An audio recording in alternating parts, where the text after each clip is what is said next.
Hello everyone. सो अब हम start करेंगे हमारा next chapter, that is pure bending.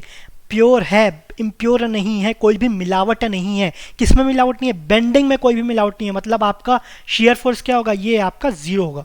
ठीक है। सो प्योर बेंडिंग मतलब शेयर फोर्स जीरो, और जो बेंडिंग मोमेंट है ना वो आपका नॉन जीरो कांस्टेंट होगा। ये हम डिस्कस कर चुके हैं। नॉन जीरो तो होगा ही, कांस्टेंट भी होना चाहिए, चेंज नहीं होना चाहिए। ठीक है। तो कौन कौन से केसेस में पॉसिबल है? सपोज ये आपका कैंटिलीवर है, यहाँ पर मोमेंट लग रहा है, ये कौन सा? हॉकिंग मोमेंट है, तो बीएमडी बनाएंगे, ऐसा बनेगा ना। ये आपका बीएमडी है। शेयर फोर्स के लिए कोई रिएक्शन नहीं है, तो शेयर फोर्स डायग्राम आपका जीरो हो गया। अब ये सेकंड केस, इसमें क्या है? आपका कोई फोर्स, इसमें पहले रिएक्शन निकालना पड़ेगा। रिएक्शन क्या निकलेगा? आपका net moment by total length suppose L है। नेट मोमेंट क्या हो जाएगा? ये आपका जीरो हो जाएगा ना, तो रिएक्शन क्या होगा? Zero by L, that is zero. तो रिएक्शन जीरो हो गया, मतलब शेयर फोर्स जीरो हो गया। ठीक है, shear force zero. Bending moment क्या हो जाएगा? ये आपका क्या है? सेगिंग वाला, ये आपका ऐसा बनेगा। ठीक है, ये हो गया। बेंडिंग मोमेंट आपका नॉन जीरो कांस्टेंट हो गया। ये दोनों कौन सा केस हो गए? Pure bending. अब ये दोनों में आपके डाउट्स रहते हैं, सर इसमें तो शेयर फोर्स जीरो नहीं है ना। शेयर फोर्स जीरो नहीं है, लेकिन अगर आप बनाओ, रिएक्शन निकालो, तो यहाँ पर W लगेगा, यहाँ पर W, रिएक्शन निकाले तो सिमेट्रिकल के लिए ये W, ये W, यहाँ पर W। SFD बनाए, ये ऊपर जा रहा है, रन, भागना नहीं है। राइट में ऊपर जा रहा है तो नेगेटिव, राइट में ऊपर जा रहा है तो आपका नेगेटिव, तो ये आपका नेगेटिव बना, तो ये आपका ऐसा पॉजिटिव बन जाएगा। ये आपका नेगेटिव और ये आपका पॉजिटिव बनेगा। तो शेयर फोर्स जीरो है क्या? लेकिन इस पार्ट के लिए जीरो ना, यहाँ से यहाँ तक का जीरो है। इसका बीएमडी बनाएंगे, बीएमडी कैसे बनेगा? ये आपका लीनियर हुआ, तो W इंटू, सपोज ये आपका x है, तो W इंटू एक्स। अब इसके बाद जो भी है x प्लस सपोज y है, तो ये y वाले को तो कैंसिल आउट कर देंगे ना, तो यहाँ पर बीएमडी क्या हो जाएगा? यहाँ से यहाँ तक कॉन्स्टेंट हो जाएगा। अब ये ऊपर वाला एक और जुड़ गया। ठीक है, तो ये आपका नीचे चले जाएगा। ये कौन सा? ये आपका W, ये आपका क्या था? ये आपका सेगिंग वाला था, मतलब ये आपका पॉजिटिव बन रहा है। ठीक है, ये हुआ। तो इस पार्ट के लिए बीएमडी क्या है? ये आपका नॉन जीरो भी है, कांस्टेंट भी है। तो इस पोर्शन के लिए हम बोलेंगे कि प्योर बेंडिंग है। तो नॉर्मली जो टेस्ट किया जाता है ना प्योर बेंडिंग, एक्चुअली ये दोनों केस तो पॉसिबल रह नहीं सकते। क्यों? रिएक्शन एग्जिस्ट नहीं कर रहा है, लेकिन सेल्फ वेट तो एग्जिस्ट कर रहा है ना। तो इसलिए शेयर फोर्स इस केस में जीरो एक्चुअली में नहीं हो सकता, थ्योरेटिकली हो सकता है। इस केस में क्या हम एक्सटर्नल लोड अप्लाई कर रहे हैं, तो शेयर फोर्स इसको जीरो पुट कर सकते हैं। एक्चुअली तो नहीं होगा, लेकिन कर सकते हैं। ठीक है, तो जो मोस्ट प्रोबेबल जो प्योर बेंडिंग में आते हैं ना, वो ये दोनों आते हैं। ठीक है, ये भी आप बीएमडी बना लेना, बीएमडी एसएफडी बना लेना। इसके एकदम एज सेम तो नहीं बनेगा, इसके जैसा ही बनेगा, कुछ सिमिलर बनेगा। बीच में आपका एसएफडी जीरो रहेगा और आपका बीएमडी नॉन जीरो कांस्टेंट रहेगा। ठीक है, अब सपोज बीम है। ठीक है, मैं इसको अलग से नहीं बना रहा हूँ क्योंकि इसके ऊपर और ओवरराइट करना है, तो मैं इसके ऊपर यहीं पर बता दे रहा हूँ। ये आपका बीम है। ये क्या है? ये आपका क्रॉस सेक्शन है, ये आपका क्रॉस सेक्शन है। उसके जो सेंटर पॉइंट है उसको क्या बोलेंगे? उसको हम सेंट्रॉइड बोलेंगे, सेंटरॉइड, है ना। अब ये मत बोलना सही है, तो सॉलिड है ना, तो इसका सेंटर ऑफ ग्रेविटी लेंगे। सेंटर ऑफ ग्रेविटी यहाँ कहीं लाई करेगा। ये आपका जो क्रॉस सेक्शन है वो कुछ रेक्टेंगल या स्क्वायर शेप का है ना, तो ये आपका 2D शेप का हो गया। उस शेप का सेंट्रॉइड देख लिए। ठीक है, ये पॉइंट और ये पॉइंट आपका सेंट्रॉइड हो गया। Line joining the centroids of all the cross section. अगर सभी क्रॉस सेक्शन, अच्छा कितने क्रॉस सेक्शन हो सकते हैं? इनफाइनाइट क्रॉस सेक्शन होते हैं। जितने लेयर काट सको उतने लेयर हो सकते हैं, उसके इतने जितने लेयर काटोगे उतने क्रॉस सेक्शन मिल जाएंगे। तो जितने भी क्रॉस सेक्शन मिल गए उसको ज्वाइन कर दो।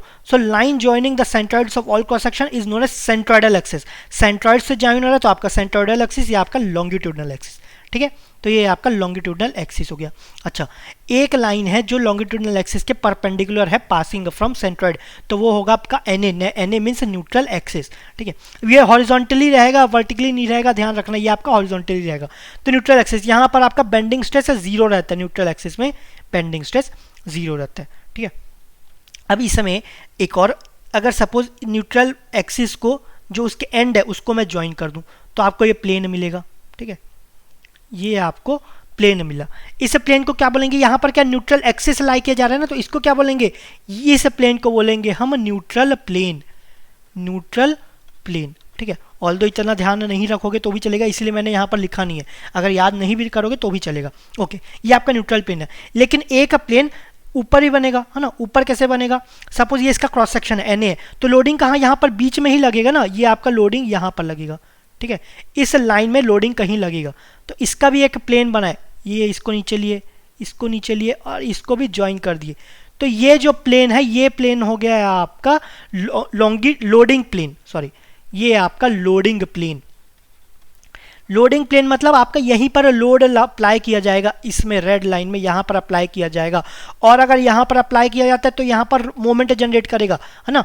ये कौन सा मोमेंट, ये आपका टॉर्शन जनरेट करेगा, मोमेंट भी नहीं बोलना चाहिए, मोमेंट तो आपका लॉन्गिट्यूडनल डायरेक्शन रहता, ये आपका क्रॉस सेक्शन में ही लग जाएगा, है ना, ये आपका कुछ क्रॉस सेक्शन में लगेगा तो आपका टॉर्शन जनरेट कर देगा, इसलिए आपका लोडिंग प्लेन में ही लोडिंग लगता है ना। इतना ध्यान से नहीं पढ़ोगे तो भी चलेगा। क्रॉस सेक्शन देखिए तो ये आपका एनए हो गया, ये आपका लोडिंग प्लेन का आपका फ्रंट व्यू हो गया, ठीक है, बाकी इसका ओवरलैप हो जाएगा और ये आपका लोडिंग लग गया। सपोज पॉइंट लग रहा है, यूडीएल लग रहा है, जो भी लग रहा है इसी लाइन पे ही लगेगा, ठीक है, ये हो गया।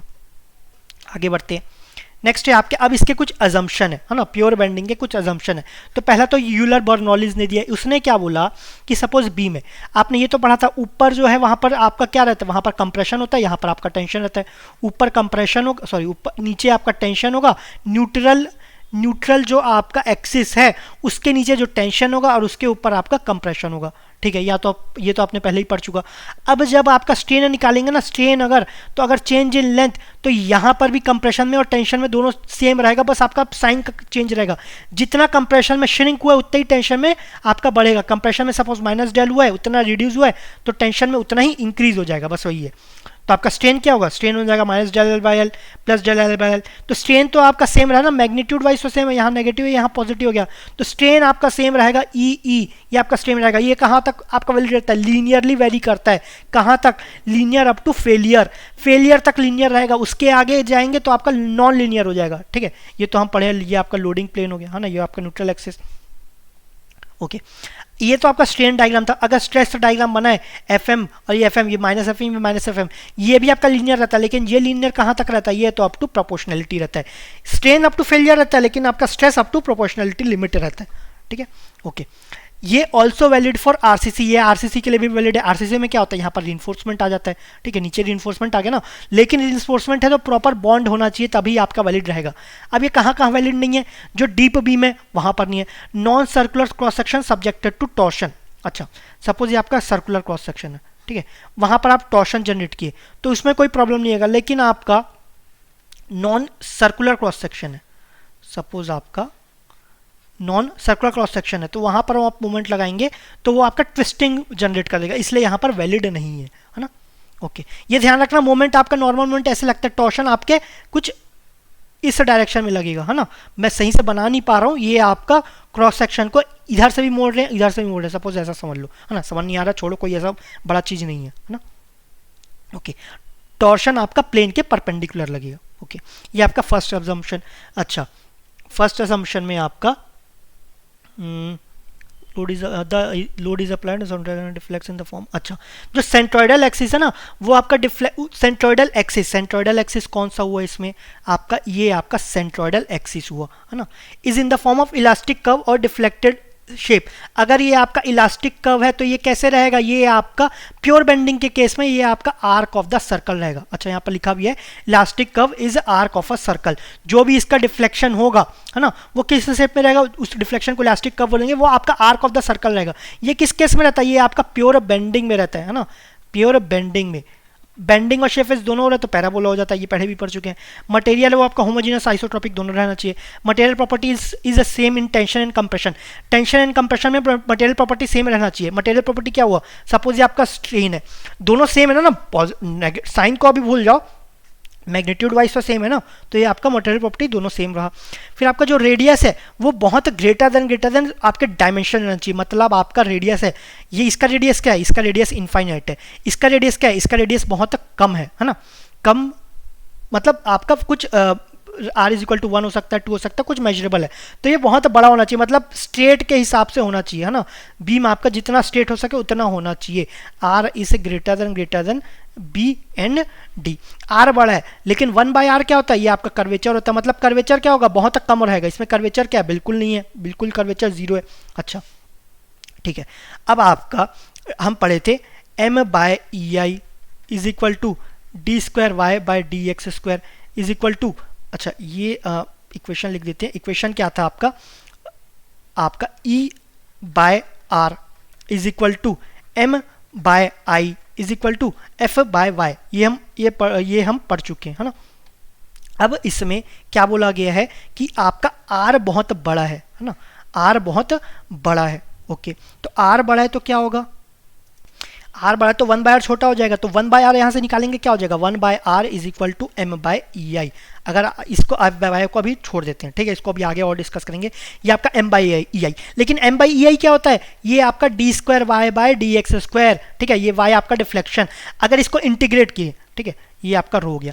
अगर इसको इंटीग्रेट किए 1/r, ये आपका जो भी है 1/r, तो इसको इंटीग्रेट किए तो ये क्या हो जाएगा, dy/dx आ जाएगा, है ना, dy/dx। यहाँ पर सपोज कुछ x आ गया, 1/r अभी क्या है, ये तो छोटा ही है ना, r बड़ा तो 1/r छोटा होगा ना, डेट इज कर्वेचर बहुत छोटा है, ये छोटा है तो आपका स्लोप अभी छोटा होगा, तो यही तो बोला है स्लोप आपका छोटा है। अच्छा, इसको एक और बार इंटीग्रेट करते हैं, 1/r इधर जो भी आए x जो भी आएगा उसको छोड़ देते हैं, अभी इज इक्वल टू y, है ना, और भी आएगा उसको अभी छोड़ dy/dx का इंटीग्रेशन आपका y। ये आपका y क्या डिफ्लेक्शन, 1/r अभी भी छोटा है ना, तो आपका डिफ्लेक्शन भी छोटा रहेगा। अगर r greater than b and d है तो आपका स्लोप और डिफ्लेक्शन दोनों छोटा रहेगा, और आपका डिफ्लेक्शन अगर बहुत छोटा क्वांटिटी है तो आपका सुपरपोजिशन इज एप्लीकेबल रहेगा, ठीक है। तो ये सब इसके कुछ एजम्पशंस हो गए। वैसे ये कभी पूछा नहीं गया है, अगर आप स्किप भी कर दोगे तो कोई बड़ी बात नहीं है ना। ओके, अब नेक्स्ट है आपका फ्लेक्सुरल इक्वेशन या बेंडिंग इक्वेशन भी बोलते हैं। इसको आपको बताया गया था, ये क्या है आपका E/r is equal to m/i is equal to f/y, है ना। फॉर योर इंफॉर्मेशन, इसको याद कैसे करेंगे, for your information I am engineer, for your, ये नीचे गए, I am, for your information I am, मैं इंजीनियर हूं, है ना, ER। तो ये आपका पहले नीचे फिर ऊपर फिर नीचे, ऐसे आप याद कर सकते हो। E क्या है, ये आपका यंग्स मॉडुलस, R आपको रेडियस, आपको पता है radius of curvature, M moment of inertia, I moment of inertia तो है, सॉरी ये M मोमेंट है, I है आपका moment of inertia of entire cross section का मोमेंट ऑफ इनर्शिया। लेकिन किसके अबाउट, हमें एक्सिस चाहिए रहता है ना, अबाउट न्यूट्रल एक्सिस, ये आपका इंपॉर्टेंट है, कई लोग इसको भूल जाते हैं, किस एक्सिस के अबाउट निकालना है, अबाउट न्यूट्रल एक्सिस। तो ये आपका I हो गया। आपका Y क्या है, y है आपका linear distance from neutral axis where f is required. Suppose ये आपका क्रॉस सेक्शन है, ये आपका न्यूट्रल एक्सिस है, तो y क्या होगा, न्यूट्रल एक्सिस से डिस्टेंस तो होगा, लेकिन जहां पर स्ट्रेस निकालना होगा ना, सपोज इस पॉइंट पे निकालना है तो वहां का डिस्टेंस होगा, सपोज एक्सट्रीम फाइबर निकालना है तो इतना डिस्टेंस हो जाएगा, ठीक है। तो डिपेंड करता है किस लेवल पे आपको स्ट्रेस निकालना है, जिस लेवल पे स्ट्रेस निकालना है उस लेवल पे ही डिस्टेंस लेते हैं, है ना।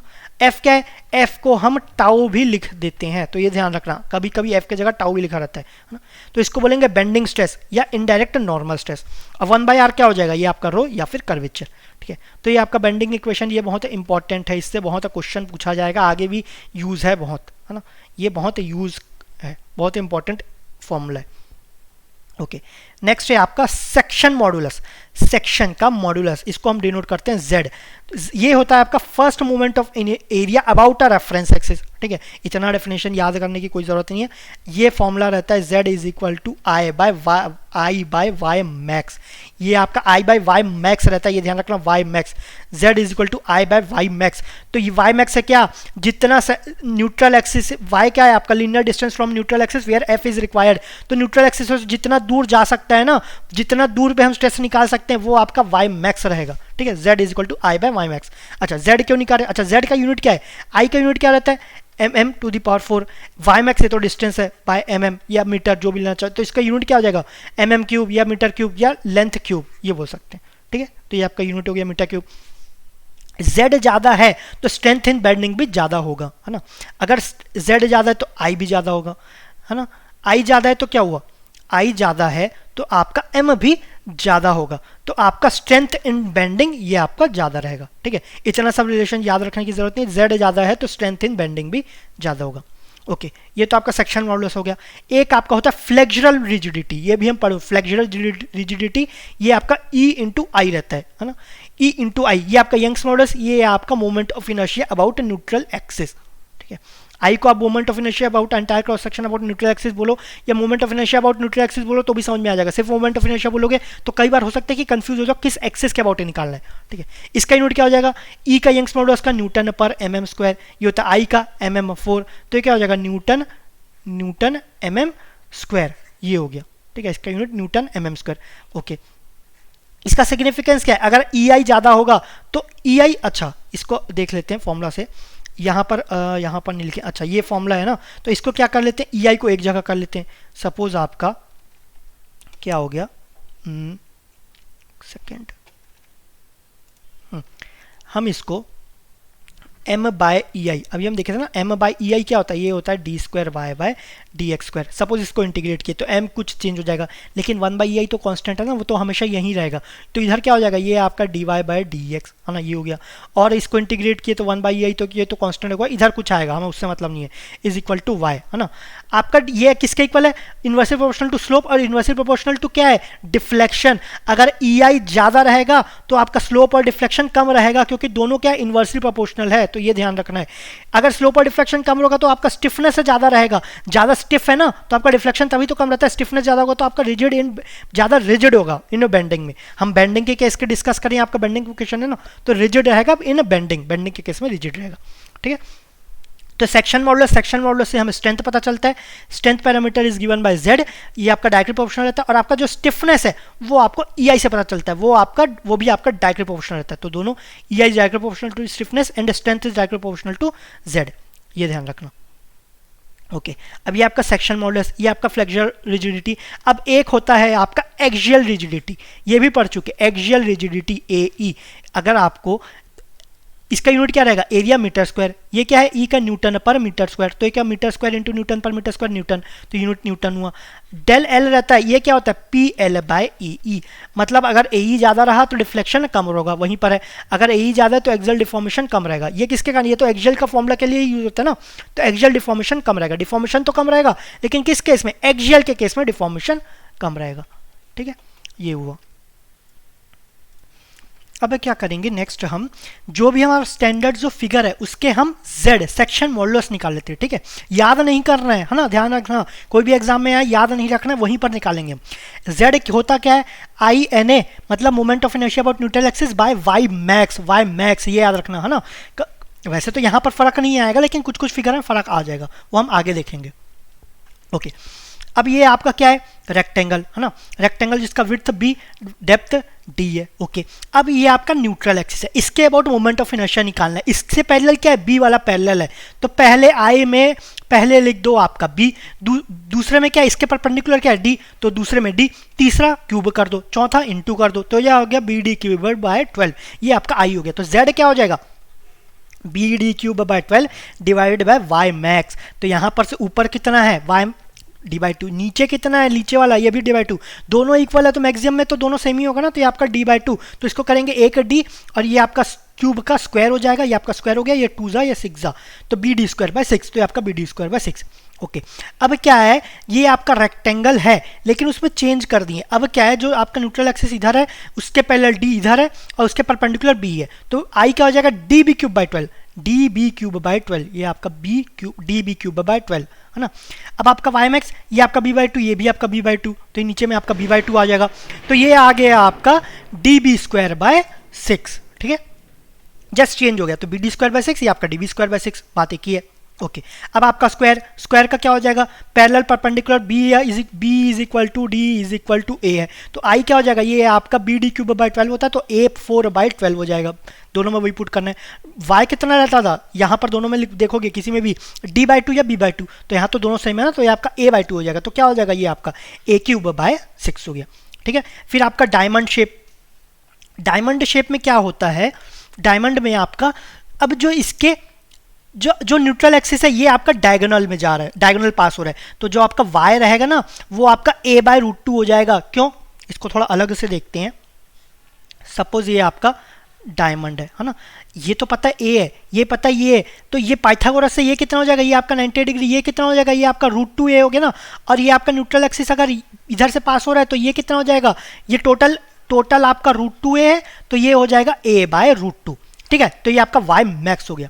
अब आपको क्या निकालना है, moment of inertia about n a है ना, अबाउट एन ए, तो इसके लिए क्या हो जाएगा, ये आपका अगेन स्क्वायर टेढ़ा करके बनाते हैं, ठीक है। हमें तो इसके अबाउट पता है, हमें इसके अबाउट पता है और इसके अबाउट पता है, डी बी क्यूब या ए क्यूब सॉरी A4 बाय 12 ये होता है। अब इन दोनों के अबाउट पता है, सपोज ये आपका एक्स एक्स है, ये आपका वाई वाई है ना, और ये आपका सपोज एन ए है, तो आपको पोलर मोमेंट ऑफ इनर्शिया ये तो आपको पता है ना, I x plus I y होता है, तो ये क्या हो जाएगा, I p is equal to I x plus I y दोनों तो सेम है ना, ए टू द पावर 4/12 तो ये हो जाएगा ए टू द पावर 4/6, ये हो गया। लेकिन आईपी क्या है, इसके परपेंडिकुलर है ना, तो आईपी और क्या लिख सकते हैं, सपोज ये दो एक्सिस लिए, ये भी आपका एन डैश ई डैश ले लेते हैं, तो इसको क्या लिख सकते हैं, आईपी को, ये भी तो होगा ना n a I about n a plus I about n a dash, ये भी तो रहेगा ना। तो इसको करेंगे तो I n a is equal to क्या हो जाएगा, आई एक्स हो जाएगा, मतलब दोनों के अबाउट, चाहे न्यूट्रल एक्सिस ले लो या एक्स एक्सिस लो, दोनों के अबाउट आपका मोमेंट ऑफ इनर्शिया सेम रहेगा, ठीक है। इसलिए यहाँ पर मोमेंट ऑफ इनर्शिया सेम रहा अबाउट न्यूट्रल एक्सिस, और नीचे आपका a बाय √2 तो ये हो जाएगा a³/6√2, ठीक है। तो स्क्वायर में आपका a³/6 था, इसमें a³/6√2 डिवाइड बाय √2 हो गया, मतलब ये वाला ग्रेटर है, स्क्वायर का बड़ा है। तो आपको strength of square by strength of diagonal निकालना है। Strength is directly proportional to क्या होता है, z होता है।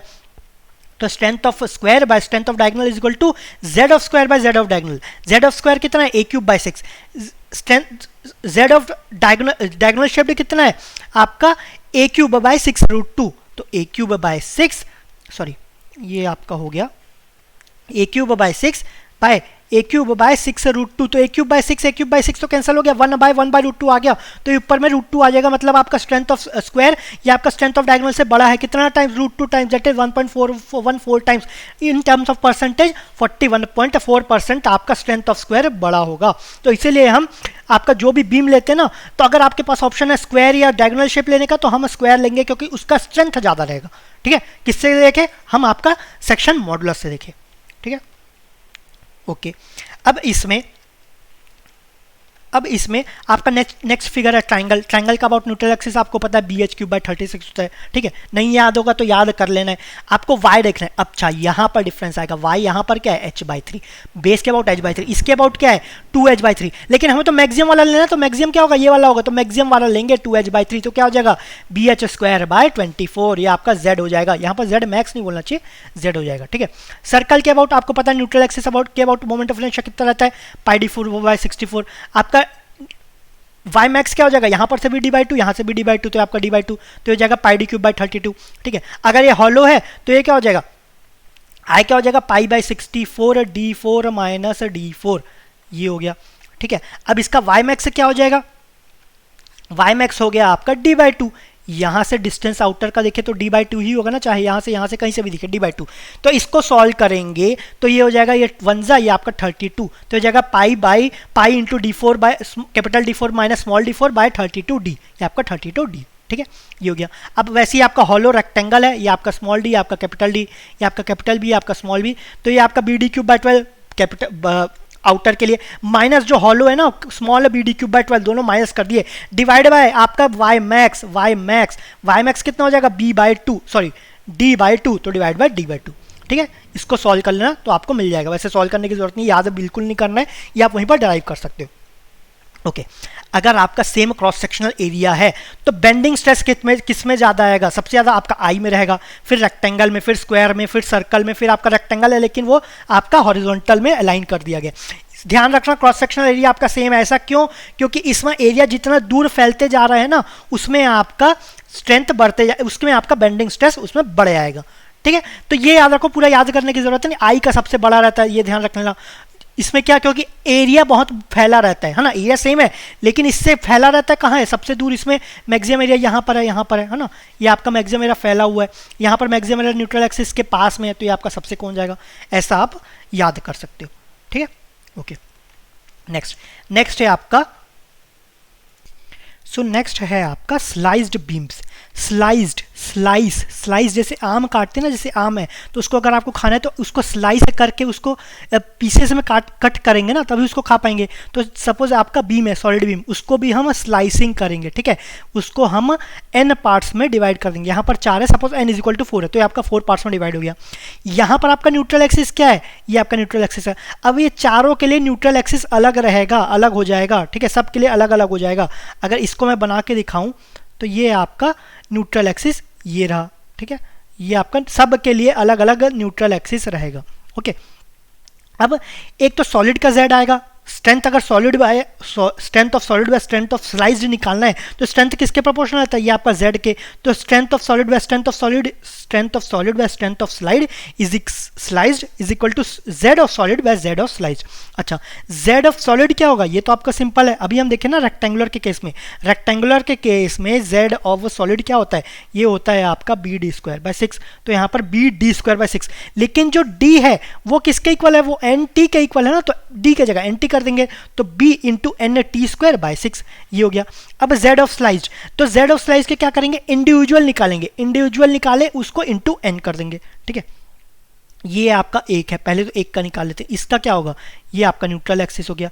इसके लिए आपका b तो सेम है, d क्या हो गया, यहां पर आपका कैपिटल D था, यहां पर स्मॉल t हो गया, तो इसका क्या हो जाएगा bt²/6 ये हो गया। लेकिन कितने में है, ये आपके 4 है, मतलब n है, तो ये आपका इंटू n हो जाएगा, ठीक है। तो नीचे में क्या हो जाएगा, z of slice is equal to n bt²/6। इसको करेंगे तो b cancel, t² cancel, 6/6 cancel, यहाँ पर ऊपर क्या n², नीचे क्या n, मतलब strength of solid strength of sliced के ग्रेटर होगा, कितना ग्रेटर, n टाइम्स ग्रेटर होगा। उसको हॉरिजॉन्टली कट कर दिए ना, तो उसको वीक कर दिए, उसका स्ट्रेंथ n टाइम्स रिड्यूस कर दिए, ठीक है, ये हो गया।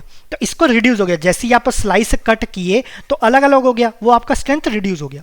ओके, अब सपोज यहां पर आपका rho of a solid by rho of a sliced निकालना है, rho of solid by rho of slice. Rho क्या है, रो आपका कर्वेचर है, कर्वेचर आपका इन्वर्सली प्रोपोर्शनल रहता है आई के, है ना, कर्वेचर आपका इन्वर्सली प्रोपोर्शनल रहेगा आई के। क्यों, आपका E by R is equal to M by I रहता है ना, is equal to F by Y. वैसे एफ बाय वाई अभी तक यूज नहीं किया, लेकिन आगे देखेंगे हम, न्यूमेरिकल्स में ज़्यादा यूज आएगा। For your information I am engineer, for your information I am engineer, ठीक है, हम इसको देखेंगे। तो क्या हो जाएगा 1/r या e बाय आर भी ले ले या जो भी लेना, तो ये आपका इसको क्या बोल सकते हैं, 1/r is proportional to 1/i। 1/r क्या है, ये आपका रो, तो rho is inversely proportional to आई।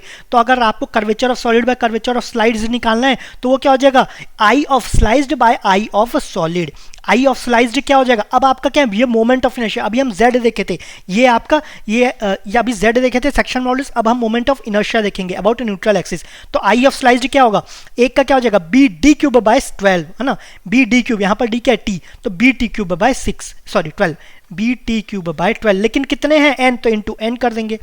अब नीचे क्या हो जाएगा, I of solid, I of solid क्या हो जाएगा bd³/12, d क्या हो जाएगा nt, तो ये हो जाएगा bnt³/12 ये हो जाएगा। इसको सॉल्व करेंगे, b कट गया, है ना, t³ कैंसिल हो गया, 12 कैंसिल हो गया। यहाँ पर क्या है, ये आपका सिंगल है ना, यहाँ पर n³ है, तो ये आपका 1/n² आ जाएगा। मतलब आपका रो ऑफ कर्वेचर आपका स्लाइज्ड में बढ़ जाएगा, कर्वेचर आपका बढ़ जाएगा, ठीक है। रो ऑफ स्लाइड क्या है, rho of sliced is equal to n² of rho of solid, मतलब curvature of solid is sliced is equal to n² of rho of solid, curvature of solid n² time से आपका बढ़ जाएगा, ठीक है, ये आपका कर्वेचर हो गया। अच्छा, इसमें क्या कर रहे थे, इसमें आम काट रहे थे, सपोज आम का स्लाइसिंग कर रहे थे। अब पहले लड़के क्या बोलते हैं, पहले के ज़माने में बोलते थे ना, ये तो सिर्फ लड़कियां ही करेंगी, लड़कियां ही काटती है, आमतौर पे लड़कों का तो कटता ही है सिर्फ, ठीक है, लेकिन ये सिर्फ पहले बोलते थे, है ना। अभी क्या है, अभी तो कोई भी काट सकता है, किसी का भी कट सकता है ना।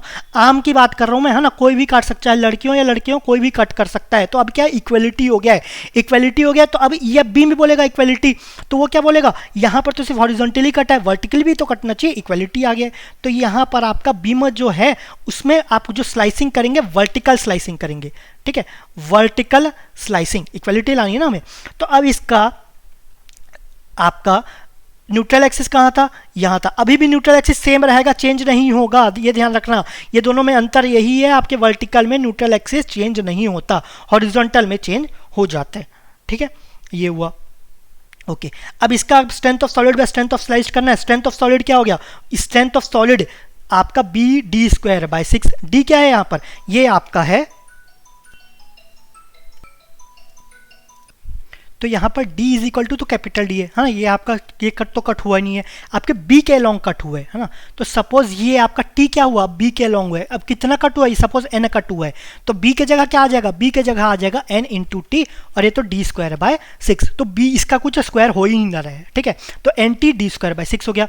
और ये आपका सॉलिड है, अगर उसको स्लाइसिंग कर दिए, ठीक है, ये आपका स्लाइसिंग कर दिए, ये स्लाइसिंग कर दी, तो ए का क्या कितना हो जाएगा, ये आपका हो जाएगा t into d square by 6, लेकिन कितने हैं टोटल एन है, तो t n into t d square by 6, लेकिन दोनों तो सेम ही है ना, ये आपका कैंसल आउट हो जाएगा, इज इक्वल टू 1 हो जाएगा, मतलब आपका वर्टिकल स्लाइसिंग करेंगे तो आपका स्ट्रेंथ ऑफ सॉलिड और स्ट्रेंथ ऑफ स्लाइस दोनों इक्वल रहेगा, कोई भेदभाव नहीं रहेगा, ये आपका मॉडर्न है, कोई भेदभाव नहीं रहेगा, कोई पार्शलिटी नहीं रहेगा, कोई भी काट सकता है ना, कोई भी आम को काट सकता है, ठीक है, ओके, कोई भी स्लाइसिंग कर सकता है, ओके।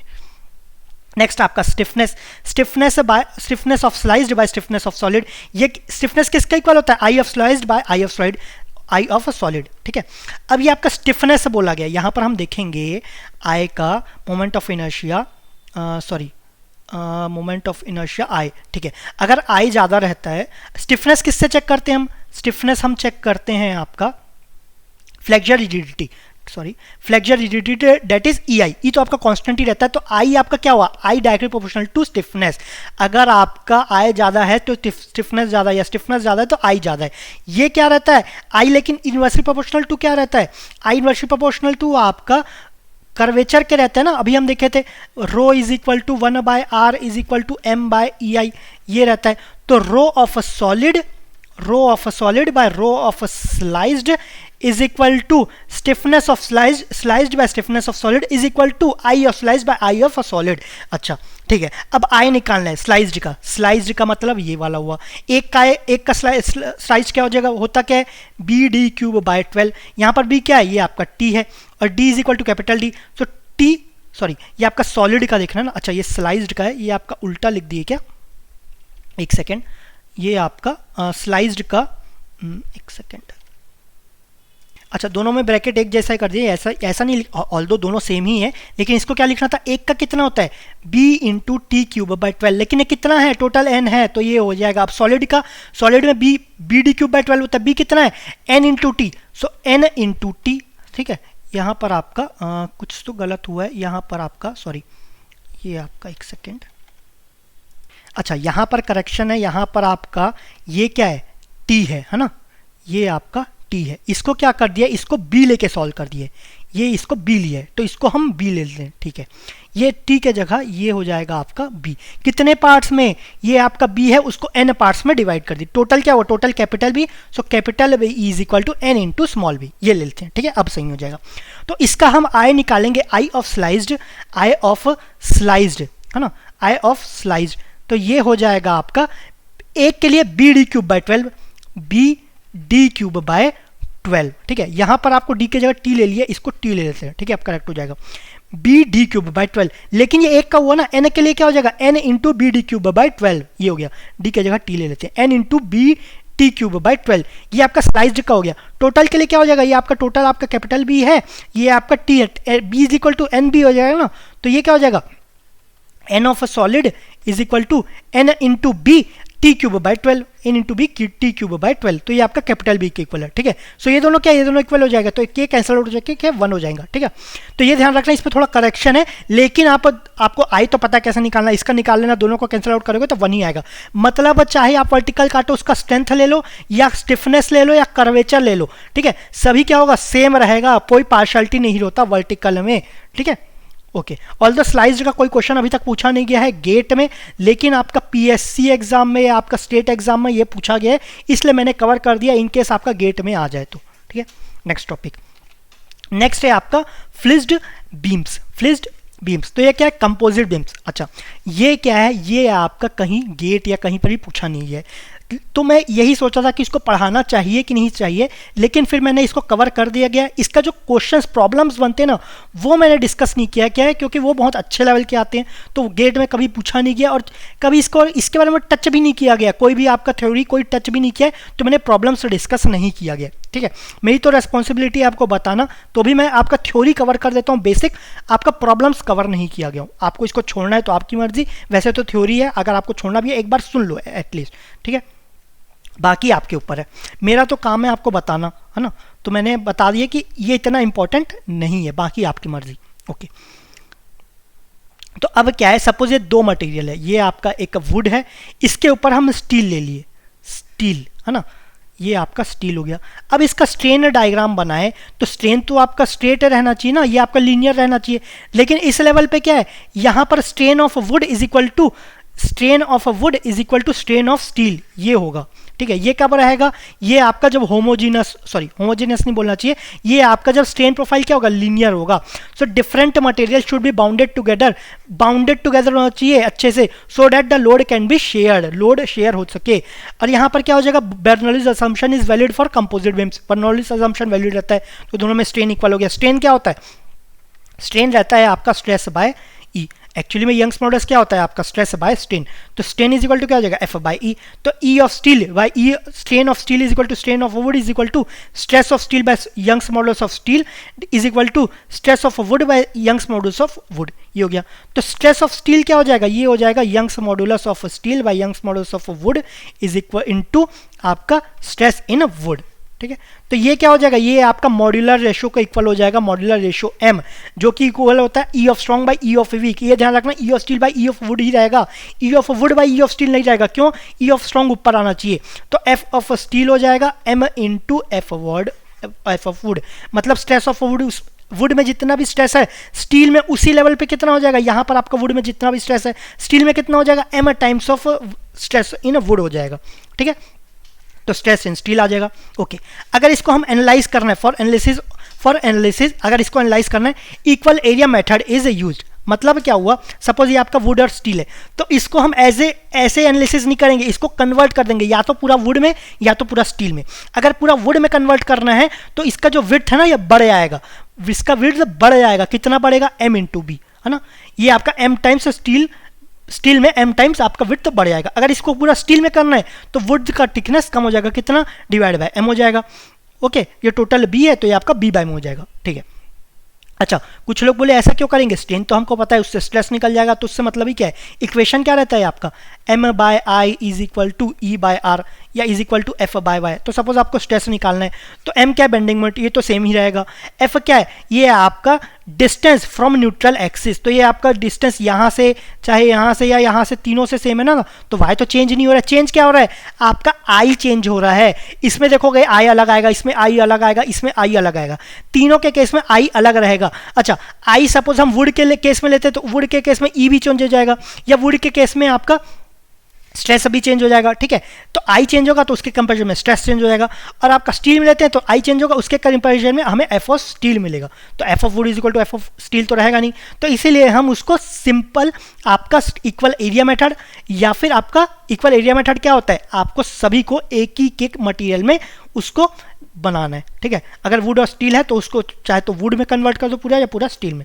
ठीक है, इसको सिंपल है, आपको इसका प्रॉब्लम पढ़ना नहीं तो बेसिक है, ये ध्यान रखना, है ना। ये फॉर्मूला कुछ याद नहीं करना, इसको नहीं भी लिखोगे तो भी चलेगा, ये आप भाई याद रखना, है ना, अगर ये एनालाइज करना है तो। और ये आपका e of strain in steel is equal to strain in wood. ठीक है, सो ये आपका कंप्लीट होता है आपका प्योर बेंडिंग। इसके क्वेश्चंस हम नेक्स्ट वीडियो में कवर करेंगे। So thank you very much.